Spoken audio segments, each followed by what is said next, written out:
Hello everyone, good morning. তো আজকে হলো সরস্বতী পুজো। তো আমার সোনা বাবাকে স্নান দান করিয়ে তারপর রেডি করে দিয়েছি।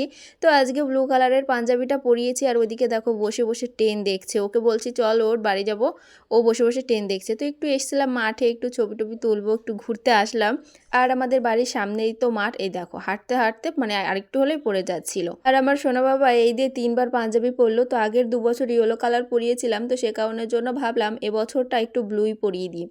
তারপর এদিকে দেখো রেডি শেডি হয়ে এখন চলে এসেছি কোথায় বলো তো, এটা হচ্ছে রানাঘাট বিনোদিনী পার্ক। তো সেখানে আসলাম একটু ঘুরতে। তো সরস্বতী পুজোর দিন না ঘুরলে না ভালোই লাগে না, কেমন যেন লাগে। তো তোমাদের দাদাভাই বললো চলো বিনোদিনী পার্কের থেকে ঘুরে আসি। তো সেখানে এসেছি, এসে আর কি মানে ঘুরে ঘুরে দেখছিলাম। আর আমি এই প্রথমবার আসলাম, তো তোমাদের দাদাভাই এই প্রথমবার আসলো। তো এই তিনজনেই এসেছি, এসে আর কি ঘুরে টুরে তারপর যাব বাড়ির দিকে। তো এখানে চড়ার মতো অনেক কিছুই আছে, তো যারা এসছো তারা তো জানোই। তো যাই হোক চলো টাটা।